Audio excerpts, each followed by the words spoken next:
नमः। ओम श्री कल्की वैष्णवे नमः। ओम श्री कल्की वैष्णवे नमः। तेजोसि तेजो महिधे वीर्यवशि वीर्यवैधे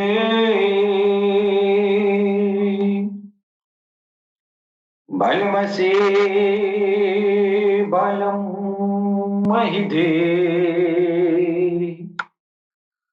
ओजोऽसि ओजो महिधे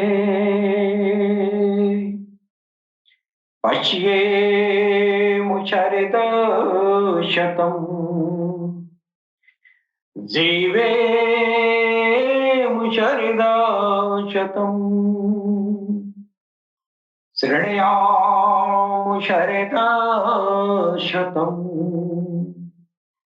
प्रब्रवामुचरित शतम् अधिनाश्यामुचरित शतम् भूयशिशरित शता। ओम शं नो मित्र संबन्धः शं नो भवत्वर्यमा शं नो इन्द्रो बृहस्पतिः शं नो विष्णुरुक्रमः। ओम शांति शांति शांति। ओम पूर्णमदः पूर्णमिदं पूर्णात् पूर्णमुदच्यते पूर्णस्य पूर्णमादाय पूर्णमेवावशिष्यते। ओम शांति शांति शांति। त्वमादिदेव पुरुषः पुराणः त्वमस्य विश्वस्य परं निधानम् वेत्तासि वेद्यं च परं च धाम त्वया ततं विश्वमनन्तरूपम्। यदा यदा हि धर्मस्य ग्लानिर्भवति भारत अभ्युत्थानं धर्मस्य तदात्मानं सृजाम्यहम्। परित्राणाय साधूनां विनाशाय च दुष्कृतां धर्म संस्थापनार्थाय संभवामि युगे युगे। सुख दुखे समे कृत्वा लाभालाभौ जया जयो ततो युद्धाय यूयस्व नैवं पापं मा पश्यसि वासांसि जीर्णानि यथा विहाय नवानि गृह्णाति नरोपराणि तथा शरीराणि विहाय जीर्णा नन्यानि संयाति नवानि देहि। नैनं छिदन्ति शस्त्राणि नैनं दहति पावकः न चैनं क्लेदयन्तापो न शोष्यति मारुतः कर्मण्येवाधिकारस्ते मा फलेषु कदाचनम् मा फल मा कर्म फल हेतुर्भुः मा ते संगोऽस्त्व कर्मण्ये। वक्रतुंड महाकाय सूर्यकोटि संप्रभः निर्विघ्नं कुरु मे देवं सर्वकार्येषु सर्वदा। ॐ गंगणपतये नमः। ॐ गंगणपतये नमः। ॐ गंगणपतये नमः। हम अपने भगवान सदगुरु सैयदी यूनुस अल गौहर की चरण कमलों में मैं कोटि कोटि नमन करता हूं। तत्पश्चात हमारे जितने भी भाई बंधु जो पूरी दुनिया में प्यार और मोहब्बत का पैगाम सारी इंसानियत के दिलों तक पहुंचाते हैं, उन सभी दिव्य आत्माओं को मैं सर नवा कर प्रणाम करता हूं।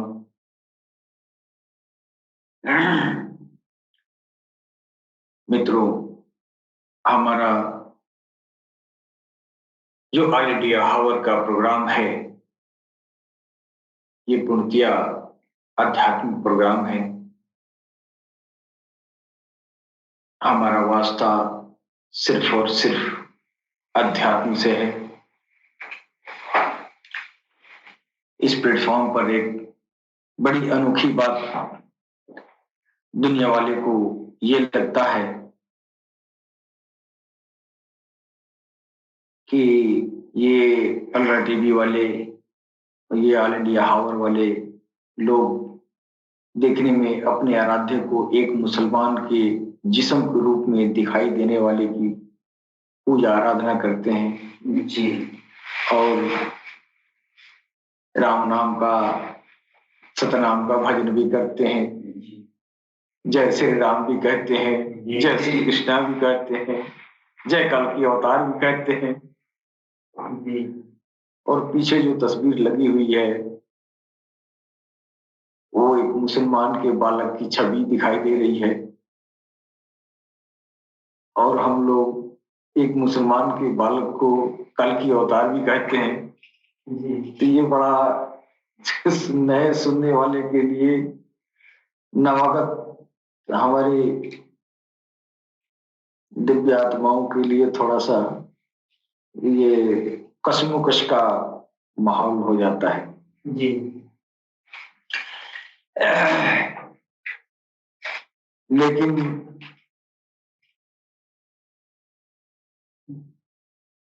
हमें विभिन्न समुदायों के बीच, पूरी इंसानियत के बीच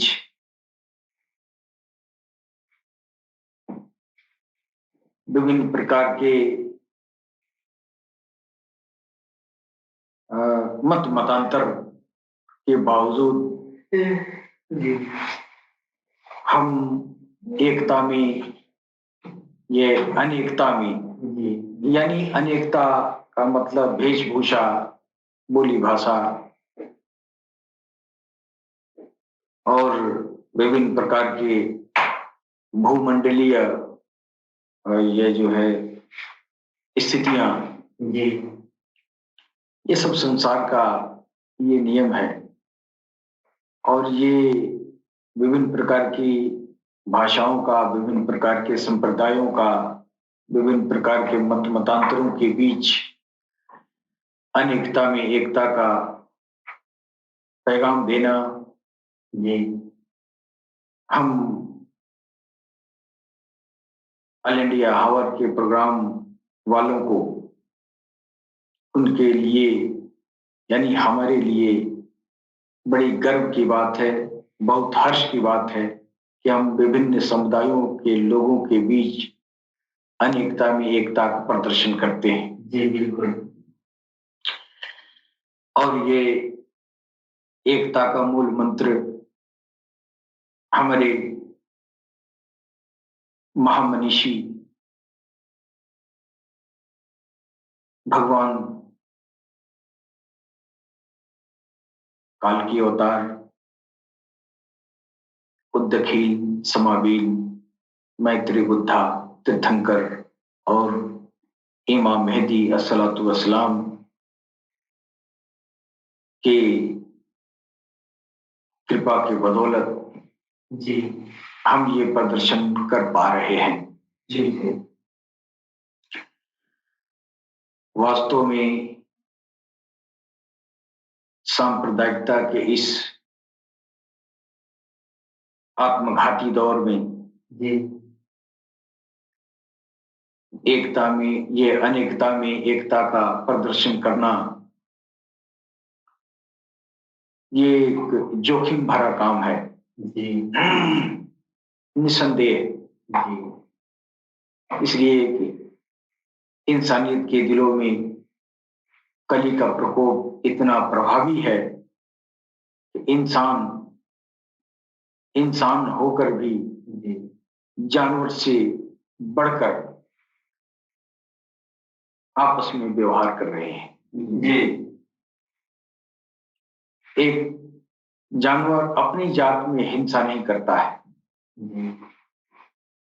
अगर वो हिंसा करता है तो अपने दूसरे जानवर की प्रजाति से हिंसा करता है। और इसलिए करता है कि प्रकृति के द्वारा जो भी जीव जंतु इस धरती पर हैं, वो भोजन और भक्षक के रूप में एक दूसरे से संबंधित हैं। जैसे शेर है जंगल का, तो वो घास बाहालते मजबूरी खाता है, तो उसकी मजबूरी है कि वो बकरे के साथ हिंसा करेगा। जब वो हिंसा करेगा तब उसका जो है जीवन यापन होगा। लेकिन वो शेर जो है दूसरी प्रजाति के जंतुओं के साथ हिंसा करता है, लेकिन शेर अपनी प्रजाति के साथ हिंसा नहीं करता है। जी है कि नहीं? अपनी प्रजाति के साथ नहीं कर सकता है। हम दूसरी प्रजाति से जो हिंसा करते हैं, बहालते मजबूरी करते हैं, कुदरत ने हमको इस तरह की हिंसा करने के लिए आपको शस्त्र भी नेचुरली अता किया है। जी जैसे वो मांसाहारी जो जंतु हैं, उन जंतुओं के मुंह में वो जो है एक ऐसा विशेष प्रकार के दांत पाए जाते हैं जिससे अपने शिकार को जो है शिकार करता है और शिकार के करने में इस्तेमाल करता है और उसका जीवन यापन होता है। तो मेरा कहने का मतलब यह है कि इंसान उन जानवरों से भी बदतर हो चुका है। आज इंसान जो है उस कुदरत के कानून को वो जो है बारहा उल्लंघन कर रहा है और करता आया।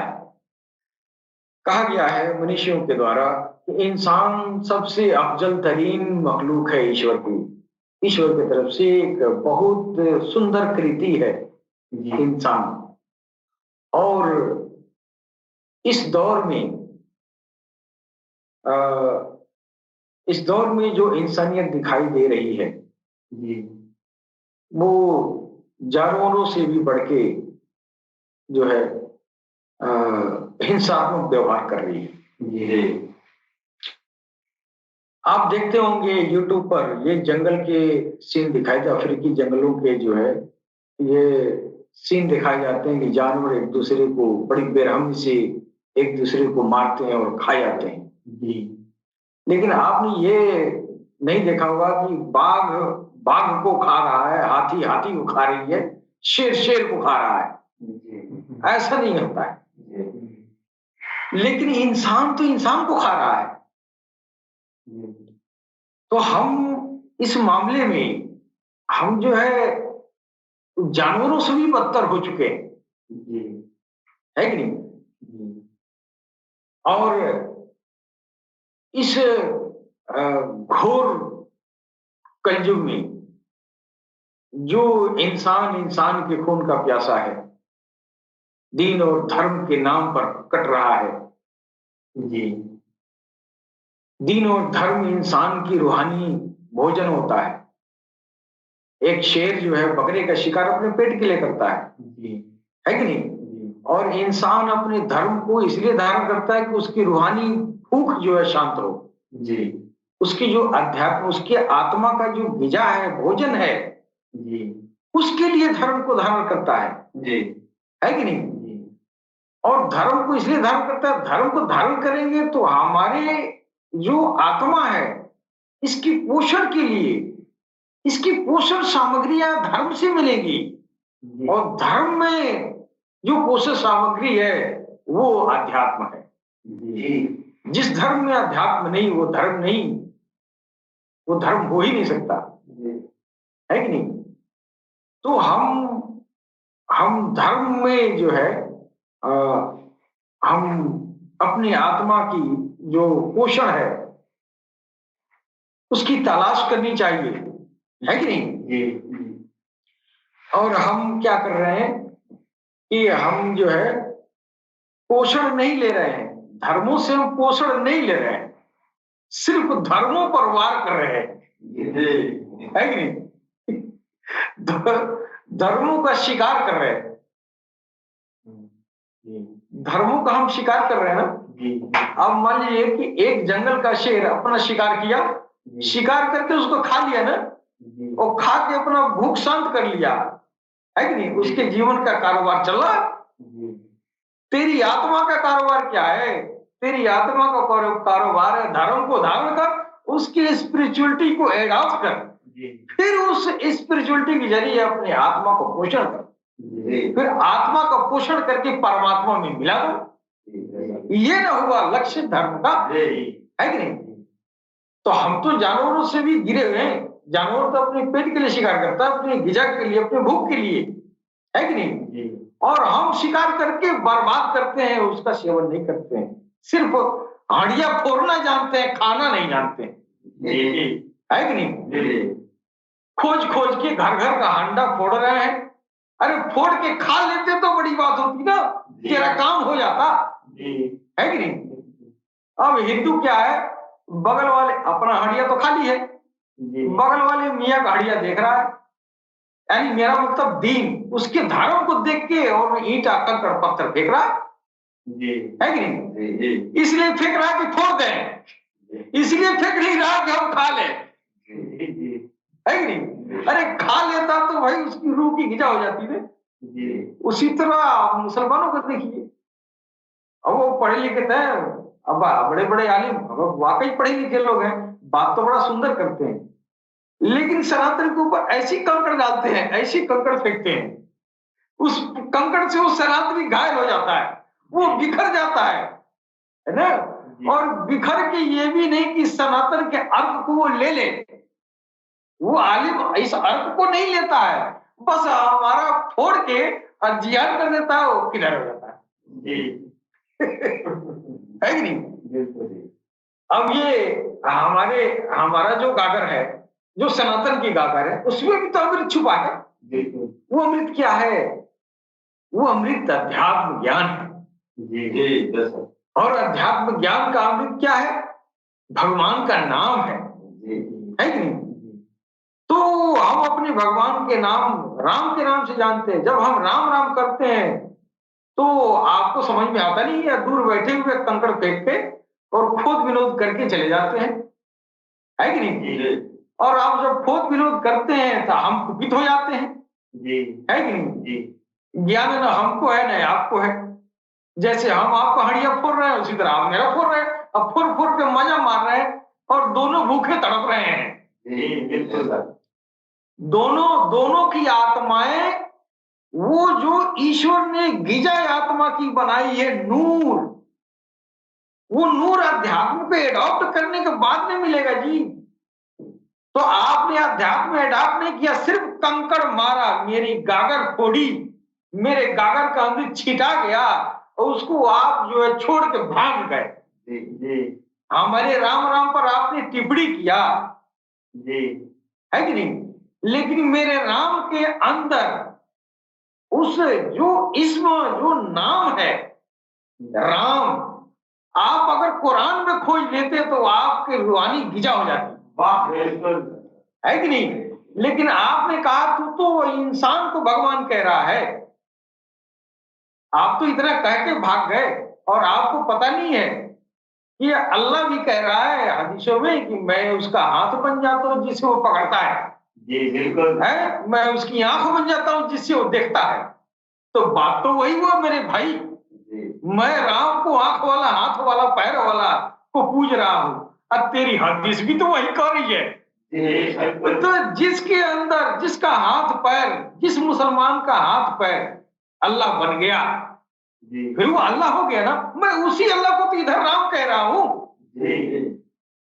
तो फिर आप सिर्फ कंकड़ फेंकना जानते हैं, आग लगाना जानते हैं, और आग लगा कि ये भी नहीं कि आप हाथ सेक लें, हैं, अपने को जुड़ा लें, आग लगा के भाग जाते हैं। भागते क्यों है भाई? जी, मेरी बात आपको समझ नहीं आ रही है? तो यही कलयुग में यही होगा।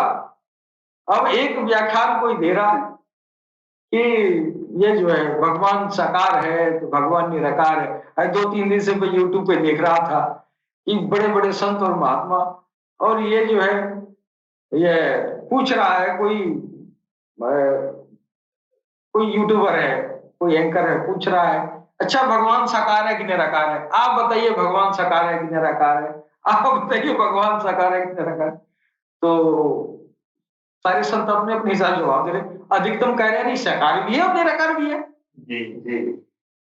तो ये भी बात सही है, साकार भी है। लेकिन जो सवाल पूछ रहा है वो ये कहलाना चाहता है कि ये कहते कि साकार है कि नहीं? अब वो अपना बात इन संतों के मुंह में डालना चाहता था, है कि नहीं? तो अब ये जो महात्मा जिन लोगों ने जवाब दिया कि साकार भी है और निराकार भी है, तो उन लोगों ने किताबों से बोला, वो पढ़े लिखे भी है, लेकिन कुछ ऐसी ऐसे जो है किसान लोग है ना कि जबरदस्ती छेड़ते हैं और बाल के खाल निकाल के और धर्म के संतों को बदनाम भी करते हैं और उसमें जो है बिगाड़ भी पैदा करते हैं, लोगों को गुमराह भी करते हैं। जी। संतों ने जो कहा कि साकार भी है निराकार भी है कि नहीं? जी। तो जो इंटरव्यू ले रहा था वो कहलवाना चाहता था कि कह दे कि सिर्फ साकार है, तो वो जो है फिर तीसरे आदमी का इंटरव्यू ले रहा है जो उसके मुताबिक है, तो वो कह रहा है कि नहीं भगवान साकार है और ऊपर जो है सतलोक में बैठा है और उसका नाम कबीर है और वो देह लेके आता है कि नहीं? देह लेके आता है और देह लेके जाता है कि नहीं? अब तो ये जो लोग कहें साकार भी है निराकार भी है, इतना ही कह के तो ये चुप हो गए, आगे नहीं बोले, लेकिन जितना बोले कंप्लीट बोले। बात सही है। सनातन धर्म के भी साधु कह रहे हैं कि साकार भी है निराकार भी है, और वो इस्लाम की हदीस भी कह रही है कि साकार भी है और निराकार भी है। हुवल जाहिर हुवल बातिन, अल्लाह जाहिर में भी है और बातिन में भी है कि नहीं? जाहिर का मतलब साकार, अब बातिन का मतलब निराकार, है कि नहीं? तो इस्लाम भी कह रहा है कि साकार भी है निराकार भी है, हिंदू भी कह रहा है कि साकार भी है निराकार भी है, और बीच में वो आके मुंह में डाल रहा है जबरदस्ती कि कह दो नहीं, एक पूर्ण परमात्मा है। अब बताओ यार, परमात्मा भी अपूर्ण होगा, वो अपूर्ण होगा तब तो पूर्ण कहेंगे, और परमात्मा को आधा परमात्मा पूरा परमात्मा कहोगे? अल्लाह आधा होगा आधा पूरा होगा? नहीं, अल्लाह आधा पूरा तो होगा नहीं। अल्लाह अल्लाह है, ईश्वर ईश्वर है, भगवान भगवान है, वो अपने आप में परिपूर्ण है कि नहीं? और नहीं तो एक और थेसिस हम देख रहे हैं आजकल कि लोग कह रहे हैं जीवित परमात्मा। अब इसका मतलब तो परमात्मा की मृत्यु भी होती है, तभी तो जीवन की तू जो है परिकल्पना पेश कर रहा है। तो बातों में लोगों को ऐसे फंसाया जा रहा है कि नहीं? धर्म वाले जो धर्मावलंबी हैं, जो साधु हैं, वास्तव में जो ये पारंगत गुरु के निस्बत में उनकी जो है योग तपस्या का दौर गुजरा है, तो इतना गलत और इतना रॉन्ग थेसिस नहीं देते हैं। लेकिन जो लोग जो है ये ईश्वर को जो है कहते हैं, वो उस सतलोक में बैठा है और वो देह लेके आया और उसका नाम सिर्फ कबीर है, इसके अलावा कोई और नहीं है कि नहीं? और देख रहे हैं कि किताबों में सारे धर्म ग्रंथों से भी अर्थ का अनर्थ निकाल के उसको तोड़ मरोड़ के, है ना, उसको तोड़ मरोड़ के अपनी वाली बात पेश करके और इतनी हल्ला मचाए हैं कि इससे उनकी बातों से संतों के दिल आहत हो रहे हैं। हम देख रहे हैं संतों का दिल आहत हो रहा है। तो संतों का दिल आहत करने से आप स्पिरिचुअलिटी नहीं पाएंगे, आप वही हिंसात्मक व्यवहार कर रहे हैं, है कि नहीं? जो पशुओं से भी बदतर है। पशु हिंसा करता है अपने निजी, अपने उसके जीव को पार्जन के लिए। उसका जीवन जुड़ा है ना, शिकार नहीं करेगा तो घास खाने का पेट ही नहीं, आतड़िए नहीं उसकी है। अरे शेर वो नहीं खाएगा मांस तो जीवन उसका लुप्त कर देगा ना। तो कुदरत ने उसको बनाया है, इतने एडवांस इंटेस्टाइन बनाया है, वो खाएगा तो वही खाएगा। घास बहालते मजबूरी खाता है और इस हेतु वो हिंसा करता है। यानी कुदरत ने इस हिंसा को लीगल बताया है, उसके लिए लीगल है। शेर के लिए लीगल है ना, है कि नहीं? अब बकरी कहेगी कि पौधा में जान है, नहीं खाएंगे तो कैसे जिएगी? नहीं जिएगी ना। बकरी की इंटेस्टाइन कुछ इस तरह का नॉर्मल बनाया है कि जो घास को पचा सकता है, मांस को नहीं पचा सकता है। तो बकरी धर्मात्मा बन जाए कि यही धर्म है, घास नहीं खाना चाहिए, हरी हरी है, उसमें आत्मा है, उसमें भगवान है, नहीं खाएंगे तो मिट जाएंगे, है कि नहीं? तो बहालते मजबूरी घास से हिंसा करेगी। और हमारे इंसानियत में ये हाल है कि हमको उस तरह का भोजन नहीं है। हमारा फूड चेन जिस तरह जानवरों में है, उस तरह का हमारा फूड चेन जो है उनसे जुड़ा है, जानवरों से, आदमियों से नहीं जुड़ा है। यानी भोजन और भक्षक के रूप में हम इंसान नहीं जुड़े हैं, है कि नहीं? यानी ऐसा नहीं कि एक इंसान मार के खा जाए एक इंसान को तभी उसका जीवन यापन चलेगा, नहीं होगा, ऐसा नहीं है कि नहीं? लेकिन जानवरों में है और उसी श्रेणी में हम भी आते हैं, बीच में उसी कड़ी में हम भी हैं। हम भी खाते हैं ना, हम भी खाएंगे, इसलिए कि हमारा भी जो इंटेस्टाइन है ईश्वर की तरफ से, वो कैनाइन टीथ हमारे अंदर भी है। तो वो मेरे भोजन की श्रेणी में, आपको पसंद आता है तो खाएं, कोई बुराई नहीं है। लेकिन आदमी को मार के खाएंगे तो बुराई है, बुराई है नहीं? ये तो कुदरत के नियम के खिलाफ है। बकरी बकरी को नहीं खाती है, बाघ बाघ को नहीं खाता है, इंसान को नहीं खाना चाहिए। इंसान को क्यों? अच्छा, खाता नहीं है, इंसान को नुकसान करता है। इंसान को सिर्फ नुकसान करता है। ऐसा भी नहीं कि किसी को नुकसान करके उसकी जीवन का कोई क्रियाकलाप उसकी पूरी हो जाए, ऐसा भी नहीं है। बेवजह फितूरबाजी। ये धर्म वाले जो है आपस में इस तरह के अपने अपने धर्म को ऊंचा बताने में लगे हुए हैं, और ऊंचा बताने वाले आगे हैं, पीछे वाले हल्ला करने वाले कट जाते हैं। ऊंचा बताने वाले कभी ऊंचा बैठा है, कभी गिराता है, काटा कटोल होता है तो ऊपर बैठा रहता है, उसको कोई पूछने वाला नहीं है। पीछे वाले को जो हेलो हेलो करता है उसका सर कलम होती है, चाहे हिंदू हो चाहे मुसलमान हो, है कि नहीं? बोलने के लिए मौलवी साहब बोल देंगे, रेलाने के लिए पीछे वाले रेलाएंगे। है कि नहीं? हाँ, इधर पंडित जी बोल देंगे तो पीछे वाले हेले हेले कर, पंडित जी तो कोई नहीं पूछेगा। लेकिन वो उनकी पहुंच तो ऊपर तक है, वो हर स्तर से अपना सिक्योरिटी कर लेंगे, है कि नहीं? और नहीं तो यही मौलवी और यही पंडित जी, ये लोग अपने इस पवित्रतम धर्म को, सारे धर्म पवित्रतम है, अपने पवित्रतम धर्म को राजनीति से जोड़ के अपने धर्म को गर्क में ले जा रहे हैं। अब पाकिस्तान में जाके देखिए वहां क्या हाल है, वो धर्म को राजनीति में जोड़ दिए हैं। धर्म को राजनीति, वहां राजनीति पॉलिटिक्स से धर्म चलता है कि नहीं? अब मेरे वहां तो चूंकि सेकुलर देश है तो कोशिश तो की जाती है, हो नहीं पाता, लेकिन इंसान उसी पर लगा, हो भी जाएगा, कर भी देगा। अब इंसान की फितरत तो वो करती ही। धर्म आत्मा के लिए है कि नहीं? धर्म आत्मा के लिए, आत्मा के लिए आपको धर्म धारण करें।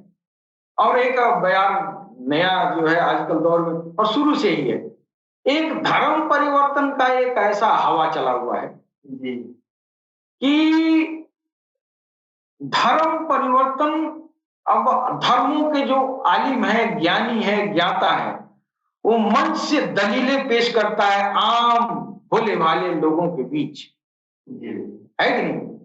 उसको खुद नहीं मालूम है कि भगवान कहाँ है, कैसे मिलता है, क्यों हम आए हैं, उसको अच्छी तरह पता नहीं है। थोड़ा बहुत तो पता है, ऊपरी ऊपरी जानकारी किताबों से ले लिया, है कि नहीं? तो किताबों से ऊपर ऊपरी ऊपरी जानकारी ले, वो चीज परोसने चला जाता है कि नहीं? और किसी भी दीन का कोई अगर जो है ज्ञाता है किसी भी धर्म का, वो जब वो बोलता है तो अपने धर्म को सर्वोत्कृष्ट बताता है। तो गैर धर्म वाले जो कम अक्ल के हैं वो आकर्षित होते हैं, इसलिए आकर्षित होते हैं कि उनको दिखाया जाता है कि मेरा धर्म तुमसे बेहतर है। हाँ, तुमसे बेहतर है। क्यों बेहतर है? अब तो हम मुसलमान हो जाओगे तो तुम्हारी बीमारी ठीक हो जाएगी, है कि नहीं? तो बेचारे भोले वाले हिंदू के जात तो ऐसे हैं कि ये देवता देवी या भगवान को इसीलिए पूजते हैं कि हमारा सुख समृद्धि बना रहे, लोग बाग संतान गाय बछड़ा सब ठीक ठाक रहे। तो जब ये आपने भर दिया है कि यही धर्म धारण करने का मतलब है, तो वो तो कहीं भी लुट जाएगा, जहां उसको मिलेगा वो कर लेगा।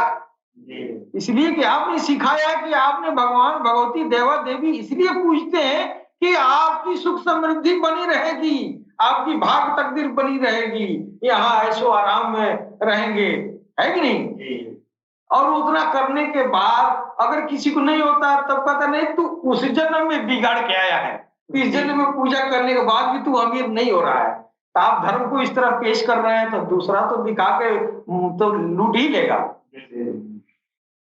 दूसरा आज के देखिए ईसाइयों के तरफ जो है झुंड के झुंड हमारे सनातन धर्म के लोग जा रहे हैं, झुंड के झुंड ईसाई धर्म क्यों जा रहे हैं कि जाओ प्रार्थना करो बीमारी ठीक हो जाएगी। भगवान के लिए कोई नहीं जा रहा है, ईश्वर के लिए कोई नहीं जा रहा है। ईश्वर की तलाश करते थे जहां आप हैं जिस धर्म में वहां भी ईश्वर मिलेगा। अब दुख की बात यह है कि ईश्वर दिलाने वाला इधर भी नहीं बचा, इधर भी भगवान को दिलाने वाले सब मर गए और उधर भगवान को दिलाना तो दूर है। वो जान गए कि इसकी कमजोरी यही है कि ये जो है धन दौलत सुख समृद्धि के लिए ये मेरे धर्म में आ जाएगा, ये ईसाई बन जाएगा, लिहाजा वो ईसाई वाले का तो प्रार्थना करो भगवान सब पूरा करेगा, है कि नहीं? और कमी बेसी तो सबको होता रहता है, बीमार सब लोग पड़ते हैं, सब लोग ठीक होते हैं, है कि नहीं? अब वो गया और प्रार्थना में ठीक हुआ या नहीं हुआ, या कुछ ठीक हुए कुछ नहीं हुए, जो भी हो भगवान की प्रार्थना इधर भी कर सकते थे उधर भी कर सकते हैं, कर तो सब सकते हैं। भगवान तभी भी कृपा करेगा, अभी भी करेगा, यहाँ रहेंगे तो भी करेगा, वहां भी रहेंगे तो भी करेगा। भगवान की कृपा अपने रेस्क्यू से करेगा। हाँ, इधर उधर धर्म को अपनाने से सुख समृद्धि नहीं मिलती है। अब धर्म को इधर उधर ट्रांसफर हो जाने से बड़ी इश्काल पैदा हो रही है। धर्म, कोई भी धर्म इंसानियत को सुधार नहीं पाया, लिहाजा आप धर्म बदल, इसको मतलब तो है नहीं, है नहीं। आपको आप भगवान की पूजा करने जा रहे हैं और आप बहुत दौलतमंद हो गए। हमारे बगल में जो देखते हैं कि वो नमः शिवाय करने वाले, वो जो है कर रहे हैं, उसके बाद से शेखी भागते 10 गांव में जाके कहती हैं सब औरतें, हम तो पूजा पाठ किए हैं, देखा हमारे को लेकर दरोगा हो गई, ये को लेकर एसपी हो गई, ये को लेकर डीएम हो गई, ये को लेकर डॉक्टर हो गई। हाँ, हमारे कौन गुरु के? तो वो उससे पैगाम क्या जा रहा है, हाँ ये पूजा की है और ये जो शिव को गुरु बनाई है, तो इसका सुख समृद्धि बड़ा है। अब वो उसके पीछे इस वजह से पूजा किया शिव को। अब आगे जो जितने लोग आ रहे हैं उसके साथ, अब वो इस वजह से पूज रहे हैं, इस वजह से नहीं पूज रहे हैं कि मेरी परलौकिक जिंदगी संवर जाए, मेरी आत्मा चमक दमक जाए, मैं भगवान में विलीन होने के लायक हो जाऊं। ये नहीं बताना, उसको क्या बताया जा रहा है कि आप करेंगे तो आपको धन दौलत नौकरी चाकरी देश दुनिया मिल जाएगा। तो इस तरह धर्म की प्रचार एक रॉन्ग तरीके से की जा रही है। धर्म इसलिए है ही नहीं है कि नहीं? और जब सवाल पूछा जाता है, लोग कहते हैं कि अरे ये तो मैंने कर भी लिया तो भी हमारा धन नहीं बढ़ा, हमारा सुख नहीं बढ़ा, हमारे अगले ने तो उस जमाने से बिगाड़ा हुआ है। वो क्यों कहता है? इसलिए कि वो जानता ही नहीं है। अब सवाल में फंस गया तब कह रहा है कि नहीं तो अब तुमको इसलिए नहीं मिल रहा है कि उस जन्म में तुम बहुत पातकी थे, इस जन्म में तुम गरीब हो। तो ये तो हाल है, ये लोगों ने बेड़ा गर्क कर दिया है दीन और धर्म का। बिल्कुल, है कि नहीं? हमारे सनातन में तो हद कर दिया लोगों ने, सबने हद कर दिया है। भगवान का मतलब नहीं समझते हैं, इस दुनिया में आने का मतलब नहीं समझते हैं। भगवान की पूजा क्यों की जाती है, क्यों धर्म अपनाया जाता है, इसका कोई मतलब दुनिया नहीं जानना चाहती है। अन्ना लोग बता रहे हैं। और मुसलमानों में भी जाकर देखिए, पैगंबर साहब इतना बढ़िया दीन लेकर आए, इतना बढ़िया पैगाम दिए, इतना बेहतरीन लोगों के दिलों को रोशन किए, भगवान तक मिलाए, रब तक मिलाए, उनकी हयाते जावेदानी सुधरवाए, सब कुछ कर दिए। लेकिन आज भी उसका बिगड़ा स्वरूप यह है, मौलवी साहब देते हैं कि ये 500 रुपए दीजिए, ये ताबीज दीजिए, आपको नौकरी मिल जाएगा, आपको धन मिल जाएगा, आपका पैसा चमक जाएगा, आपका ये हो जाएगा, वो हो जाएगा। तो जो बात इधर है वही बात तो उधर भी हो गई। जो बात इधर है, जो बात इधर बिगड़ी है, वही बात उधर भी बिगड़ी है कि नहीं? इस विषम परिस्थितियों में इंसान को धर्म को धारण करने का प्रयोजन सरकार गौरशाही ने बताया। बिल्कुल, कि आप इंसान हैं और आप इस दुनिया में आए हैं कि ये अमीरी गरीबी के पीछे छोड़ो। ये इसके तुम गरीब अगर हो तो तुम्हारे पूर्व जन्म का ये जो है कमाई नहीं है। तुम अगर बहुत अमीर हो तो ये तुम किसी जन्म में बहुत पुण्य नहीं किए हो। ये थ्योरी सरकार गौरशाही ने, इस थ्योरी को जो परंपरागत आ रही है हिंदू मुसलमान में, और इसी के लिए लोग पूजा कर रहे हैं, इबादत कर रहे हैं, नमाज पढ़ रहे हैं, चाहे जो भी बंदगी कर रहे हैं। सरकार गौरशाही ने कहा कि तू अपने रब को रब के लिए पूजा करो। तू अपने रब को अपने स्वार्थ के लिए पूजता है ना, है कि नहीं? और पूजा का तरीका उन्होंने कहा कि ऐसी पूजा करो जिससे तुमको पता चल जाए कि हमारी पूजा स्वीकार करने के लिए हमारा प्रभु तैयार है। वरना आप मंदिर मस्जिद में सर पटकते रहिए, क्या पता भगवान आपको आपकी पूजा को स्वीकार कर रहा है कि नहीं कर रहा है।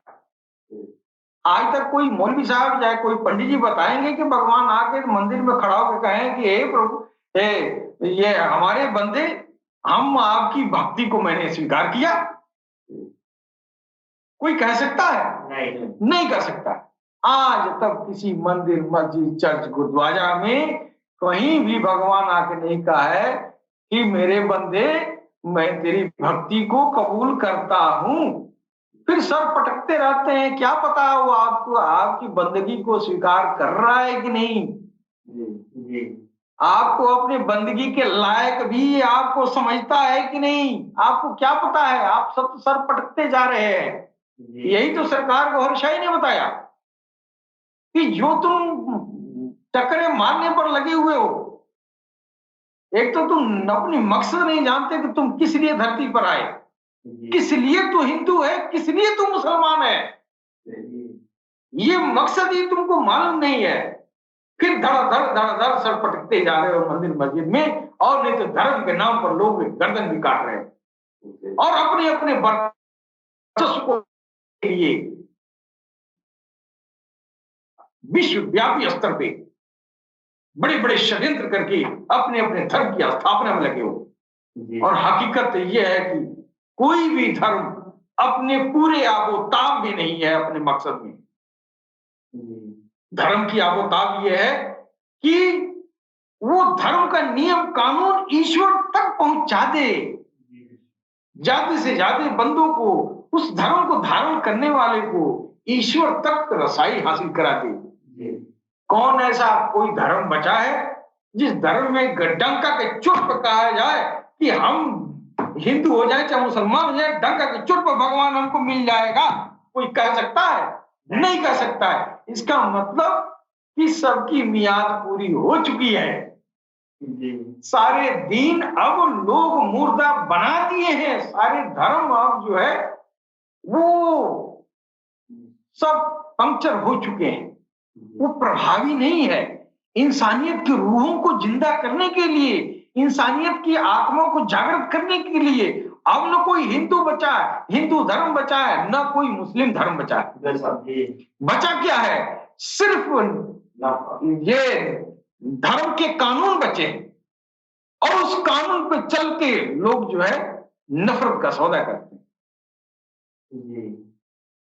एक चीज जो है बड़ा ख्याल करने की चीज है और सबको, कानून और व्यवहार, यानी जो नियम होता है और उस नियम को जब व्यवहार में लाया जाता है तो दोनों में अंतर हो जाता है कि नहीं?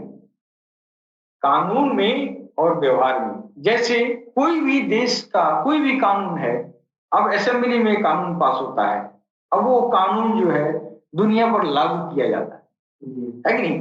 तो पता ही चलता है कि वहां से आदेश हुआ कि सारे लोग बिजली का बिल जमा कर दें। हाँ, सारे लोग बिजली का बिल जमा कर दें, नहीं जमा करेंगे तो उनको एफआईआर होगी, है कि नहीं? तो कानून तो बन गया। कानून तो यही है कि नहीं जमा करे, अंदर डालो। लेकिन होता क्या है, जब वो अधिकारी आता है तो मांगने दिखाता, ये तो फलाने बाबू है, ये तो फलाने साहब है, ये तो फलाने साहब है कि नहीं? तो अब फलाने साहब, वो कानून तो है लेकिन उनको अंदर नहीं डाला जाता है। क्यों? कि फलाने बाबू है, नियम बदल गया ना, है कि नहीं? अंतर हो गया ना कानून में और व्यवहार में। उसी तरह धर्म भी है कि नहीं? धर्म के कानून और व्यवहार दोनों अलग अलग है। जैसे आप, अल्लाह एक है, अल्लाह के सिवा कोई पूजा के काबिल नहीं, और किसी को अल्लाह के सिवा किसी को अल्लाह कह नहीं सकते, है कि नहीं? लेकिन सारे इस्लाम इतना सख्त कानून है ना, और सारे जो वली लोग आए, बुजुर्ग आए, सबके चेला उसको अल्लाह कहे, अपने गुरु को भगवान कहते हैं, अल्लाह कहते हैं, है कि नहीं? क्यों कहते हैं? हदीस भी है। एक कानून ये भी है कि दूसरे को तुम खुदा कह नहीं सकते, है कि नहीं? और जब तक खुदा मानोगे नहीं तब तक तेरा ये जो है आगे का रास्ता भी नहीं सुलभ होता है। तो कानून था, व्यवहार में अंतर हो गया ना, है कि नहीं? मुर्शिद में अल्लाह आके बैठा है तो अल्लाह कह दिया तो क्या बुरा है? कोई गलती तो है नहीं, लेकिन कानून नहीं है। कानून न होने की वजह से बुजुर्गों की गर्दन काट दी गई। किसी ने कहा कि मैं ही अल्लाह हूं, मैं ही ईश्वर हूं, मैं ही भगवान हूं, तो कानून की तलवार चल गई है, कट गए। लेकिन सबको नहीं कटा जी, एक तो को नहीं कटा, अरे एक का तो कोई समझते तबरेज की खाल खींची गई, किसी मजदूर की गर्दन काटी गई, एक के तो नहीं कटा जी। बाकी व्यवहार में तो चलता है यार, बाकी व्यवहार में तो आज भी चल रहा है, आज भी मुर्शिद को खुदा कहने वाले मौजूद हैं, आज भी तो कह रहे हैं। तो कानून और व्यवहार में अंतर होता है, तो लोग इस बात को नहीं समझते हैं कानून और व्यवहार में अंतर होता है। अब जितने मौलवी घूमते हैं, शरीयत की तलवार ले लेके घूमते हैं, और जितने दुनिया में बड़े बड़े खानका, बड़े बड़े बुजुर्ग हैं, और खुलेआम कव्वाली पेश होती गाते हैं सब कव्वाल, और खुलेआम कहते हैं तू मेरा खुदा है, तू मेरा खुदा है, तू मेरा सरापा खुदा है, ऊपर से नीचे ले खुदा है, तू ही मेरा भगवान है, तू ही मेरा ईश्वर, कहने गर्दन कटवा रहे हैं। कानून और व्यवहार अंतर हो गया ना। तो अब इस चीज को दुनिया नहीं जानती है यार। व्यवहार तुम लोग एक दूसरे की गर्दन काटने में लगे हुए हो, करवा वही करते हो, तो वही करते हो, और झूठ मूठ में तलवार लेके घूम रहे हो। हमारे सनातन धर्म में देखिए मंत्र आ गया, गुरु ब्रह्मा गुरु विष्णु गुरुदेवो महेश्वरा गुरु साक्षात परम ब्रह्म तस्मै श्री गुरुवे नमः। अरे वो गुरु जिसके अंदर भगवान है, साक्षात भगवान, गुरु ही ब्रह्मा है, गुरु ही विष्णु है, गुरु ही महेश है कि नहीं। एक तरफ पंडित जी ब्रह्मा विष्णु महेश की अलग अलग मूर्ति, अलग अलग मंदिर, अलग अलग रुतबा दिखा दिखा के और जो है ये अपना काम चलाते रहे हैं। और उसके बाद से वही उसी वेद में लिख दिया गया गुरु ब्रह्मा गुरु विष्णु गुरुदेव महेश्वरा। आप छोड़ो सगरो ब्रह्मा सगरो विष्णु सगरो ये जो है शंकर है, सगरो शिव हमारे गुरु जी है, ऐसे गुरु को मैं प्रणाम करता हूँ। भाई कानून व्यवहार अंतर हो गया ना। एक तरफ तूने ब्रह्मा विष्णु महेश के मंदिर बना दिया, और एक तरफ कह दिया नहीं उसी इंसान के अंदर बैठा है, वही साक्षात है, यो नहीं कि तनी बनी, यो नहीं कि थोड़ा बड़ा, साक्षात वही है कि नहीं यार। कानून और व्यवहार में दोनों बात ये जो है दोनों तरफ है, एक ही बात। और ये भी तलवार लेके खड़ा है, ये भी बंदूक लेके खड़ा है अल्लाह के लिए। मेरे अल्लाह के जगह पर कोई अल्लाह हो नहीं सकता है। तुमको तो अल्लाह मिला नहीं, तुम दूसरे को गर्दन काटने में लगे हो अल्लाह के लिए। अल्लाह कब कहा है तुम जाके गर्दन उतार दो? नहीं कहा है ना, कभी नहीं कहा है, लेकिन कर तो रहे यही, कर तो यही रहे। अब भगवान राम की मंदिर बन गई अयोध्या में, और जब मंदिर बन गया तो एक प्रेमी जाके उसमें कोई मुसलमान का जो आलिम थे जाके उसमें जो शिरकत कर दिए, बैठ गए। और बैठ जाना अब उस कौम के लोगों के लिए, सबको नहीं, जो आलिम है, जो धर्म का तलवार लेके घूमते हैं, वो लोग जो है उनके ऊपर फतवा पर फतवा लिख के कि तुमने शिर्क किया, अल्लाह में किसी को शामिल कर दिया, लिहाजा तू कत्ल के काबिल है। और उनके ऊपर कितना कितना क्या क्या किया गया। अब आप बताइए, क्या राम के मंदिर में जहां पर पूरी देश के लोगों का आस्था जुड़ा हुआ है, किस पर जुड़ा है?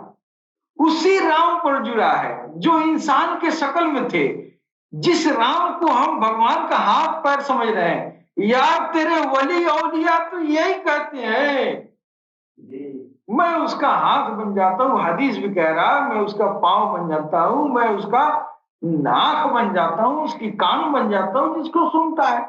तो तू वही बात तू वली को पूछता है, तू अपने वलियों को क्यों नहीं रोकता है? वो वहां जाने वाले के ऊपर क्यों नहीं फतवा लगाता है? राम के मंदिर में जाने का फतवा क्यों लगा दिया? इसलिए लगा दिया कि तू असलियत को, अपने ही असलियत को नहीं जानता है कि नहीं। अगर इस बात को उसको बोध होता कि हदीस में रसूलुल्लाह सल्लल्लाहु अलैहि वसल्लम भी यही कह रहे हैं, अल्लाह भी यही कह रहा है कि जो मेरा है, जो मेरा खास बंदा है, उसका हाथ पैर बन जाता हूं। यानी स्पिरिचुअलिटी के जरिए जब वो रब तक पहुंचता है तो कहता है अब तू लौट जा दुनिया में, अब जो तुम्हें देख ले वो मुझे देख ले। ये तो इस्लाम का कानून है ना, ये तो रूहानियत का कानून है। अब वही तो हम काम इधर श्री राम का कर रहे हैं, हम वही श्री राम को वही चीज समझ रहे हैं। श्री राम का हाथ उसी परम पिता परमेश्वर ईश्वर अल्लाह का हाथ है, उनका पैर, उनका आंख, उनका हाथ, उनका उसी ईश्वर का है। मैं इसमें शिर्क किस बात का हो गया जी? है कि नहीं? लेकिन ये लोग इस धरती पर ये कत्ल गारत करने वाले लोग मानेंगे नहीं, इस तरह के कानून और व्यवहार के अंतर को नहीं समझेंगे और दुनिया को जो है बार बार इस धरती को खून से नहलाते रहेंगे। इस विषम परिस्थिति में ये बताने के लिए सरकार गौहरशाही आए हैं कि जो तू हिंदू और मुसलमान कर रहा है ये गुड़ और शक्कर की तरह है, दोनों के मूल में मिठास है, लेकिन एक गुड़ है और एक शक्कर है। गुड़ हमारा सनातन है, इसलिए टेक्नोलॉजी नहीं था चीनी बनाने का। वक्त के बाद स्पिरिचुअलिटी एडवांस हुई तो रसूलुल्लाह ने चीनी दिया रख दिया, लेकिन दोनों के मूल में मिठासी है। दोनों एक ही जगह से आया है, गन्ने से। वो गन्ने से चीनी बना है, गन्ने से गुड़ बना है। एक गुड़ है और चीनी है, दोनों के मूल में मिठास है। यही हिंदू और मुसलमान है और यही सरकार गौहरशाही बता रहे हैं। गौहरशाही न हिंदू है, न मुस्लिम है, न सिख है, न ईसाई है, न हिंदू बना रहे हैं, न मुसलमान बना रहे हैं। वो धर्म के मिठाई को, उस मूल मिठास को पिला रहे हैं सारी इंसानियत को, जो जिस धर्म में है। इस मीठे, इस शरबत को, इस अमृत को घूंट लगा ले, यानी राम राम और अल्लाह। यही सरकार गौहरशाही का पैगाम। इसके साथ ही हम अपनी वाणी पर विराम देते हैं। सलाम, नमस्ते, सत श्री अकाल, गौहरशाही।